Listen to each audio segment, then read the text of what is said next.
Ms. Jamie Abigail Pantalion will now introduce the graduate who will give the response.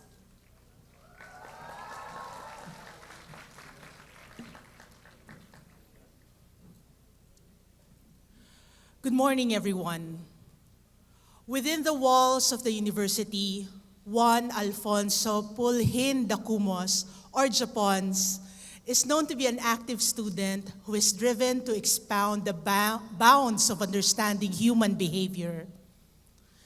Beyond his studies, he was a former Associate Vice President for the Samahan ng Mag-aaral ng Psikolohiya. He also served as the commissioner of the University Student Government's Commission for Disability Inclusion, where he pushed for the PWD priority enlistment process for students with disabilities. Japonz is also actively involved in different research laboratories within the university. He is part of the Hope Laboratory, where he was the youngest member to have been accepted into the team. He also does work for the Sustainability, Psychology, and Planetary Health Research Laboratory, or SPEAR Lab. Japonz is also a research assistant at the Social Development Research Center, where he helped collect data at different high schools for their international study, a Stop Smoking in Schools trial or assist. Another inclination that Japonz has is with autism research. He advocates for neurodiversity and pushes for integrating positive psychology in autism studies and care. Currently, he is a member of the International Society of Autism Research, or INSAR, and has been presenting his findings in national and international conferences like the International Development Pediatrics Association Congress in 2021, the Philippine Society of Development and Behavioral Pediatrics Biannual Convention in 2023, and recently, last May 2025, he went to Seattle to present in INSAR's annual conference. But beyond the numerous accomplishments he has achieved, Japonz will always be known as a trusted peer to his batchmates, a peer who encourages others to strive in their academic and career paths, a peer who's going through the similar joys and struggles of college, a peer who also needs support, but will always be ready to give a helping hand. Today, Japonz is graduating summa cum laude with a Bachelor of Arts in Psychology. He also receives the Jose Rizal Honors Award and the Student Leadership Award. With great pride, I present Juan Alfonzo Pulhin Dacumos to deliver his graduate response. Ready?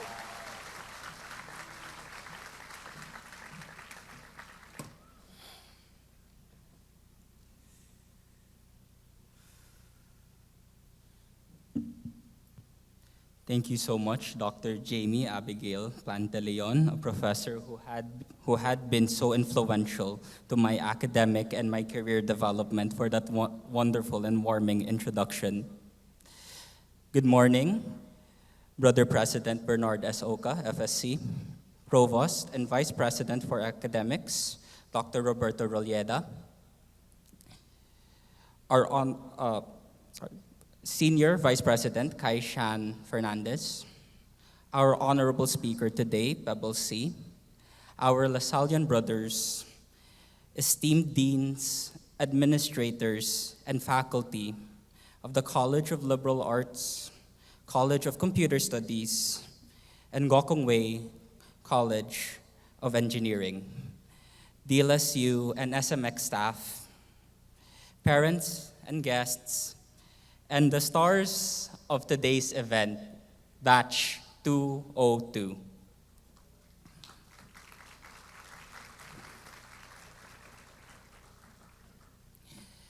It is a great honor to deliver a response on behalf of a batch that has weathered through both the good and the bad to reach this momentous occasion. Many of us did not have the opportunity to witness our high school graduation in person. So this makes our commencement exercises today even more special.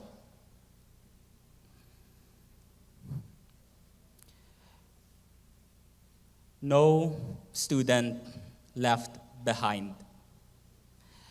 This is a national call to action for equitable, inclusive, and accommodating education for all, regardless of the national situation or the student's status quo. But within the walls of our university, it was our promise to ensure that every single student and every single peer got the chance to study, to develop, and to thrive, especially those with disabilities.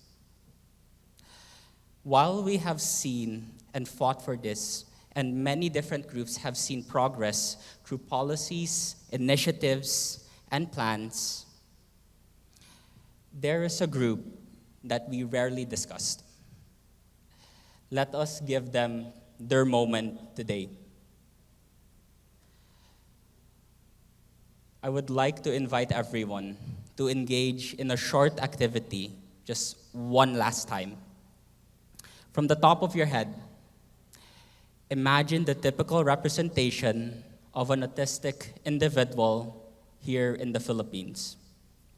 You can base it on social media, what you see there, television, or how your relatives, co-workers, or peers talk about autism.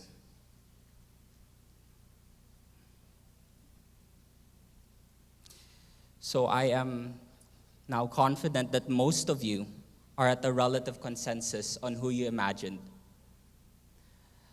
A young adult repeating the same small behaviors, a socially awkward student struggling to read their peers' social cues and boundaries, an overwhelmed child crying at a change in routine, or even a young adult failing to complete simple self-care tasks. They all sound familiar, right? In the Philippines, autism characterizations and expectations have anchored on social struggles, self-care hardships, and limited potential. And through a deficit-centered understanding, the community historically has prepared for the worst for autistic individuals. Support programs and therapies targeting deficits have focused on making life conducive for survival. While this kind of support is essential, solely emphasizing said concerns always presents their humanity and capacity with pessimism. With that, autism has been treated as an inherent hindrance that needs to be overcome or needs to be hurdled for flourishing in the future. For so long, people suggested autistic individuals are incapable of succeeding and achieving typical life goals, such as strong careers, living independently, or even graduating with flying colors. From this assumption, many parents and caretakers stare into the future with hopelessness, as if something is intrinsically wrong with the lifelong condition. And in some cases, some autistic individuals see the same. But I have a secret. Like many of my neurodiverse colleagues in this room today, who has fought the outside world's different pessimistic expectations, who looked for room to grow in a stigmatizing world, and who equally deserve to stand here as a graduate today. I am autistic, and there's nothing wrong with that.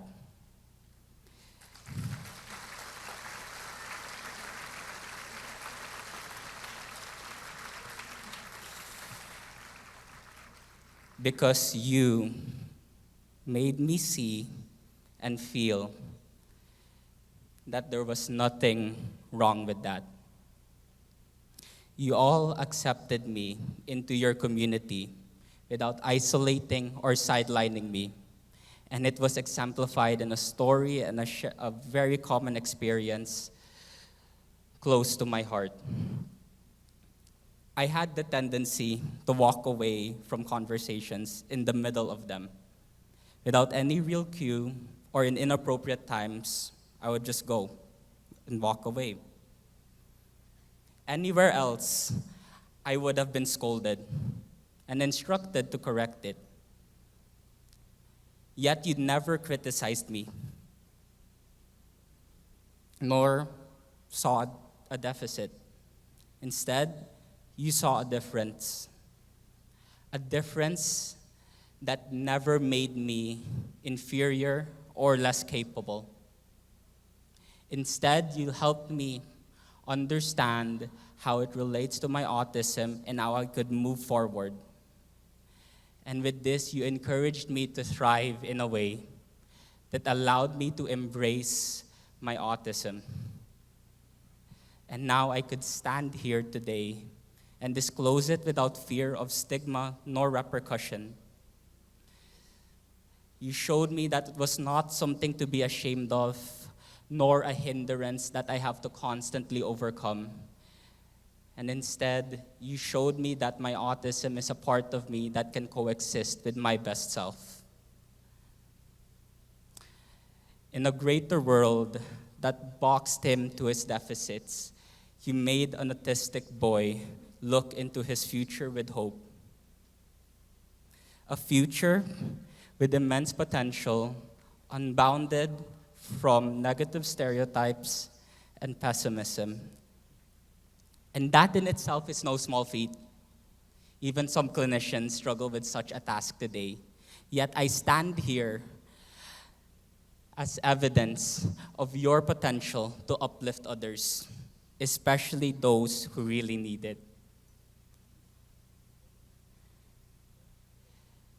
Thank you for making me believe there is a world ready to accept and include neurodiverse people like me.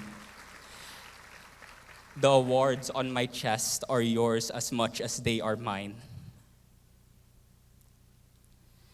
De La Salle University, our administrators who overlooked our journey, our professors who have molded us, and our peers who have stood by us every step of the way, are sending us out there because they believe we can uplift others through our respective fields, through our efforts, our advocacies, our plans, and our vision for a better world. While this mission, like everything in life, may seem daunting, you have proven yourself equipped to fulfill the role. After all, you fulfilled your promise. You never left me and many like me behind here in DLSU. And if you could do it within the walls of our university, just imagine the impact you could have beyond them. Congratulations to O2. Thank you so much for everything. And Animo La Salle.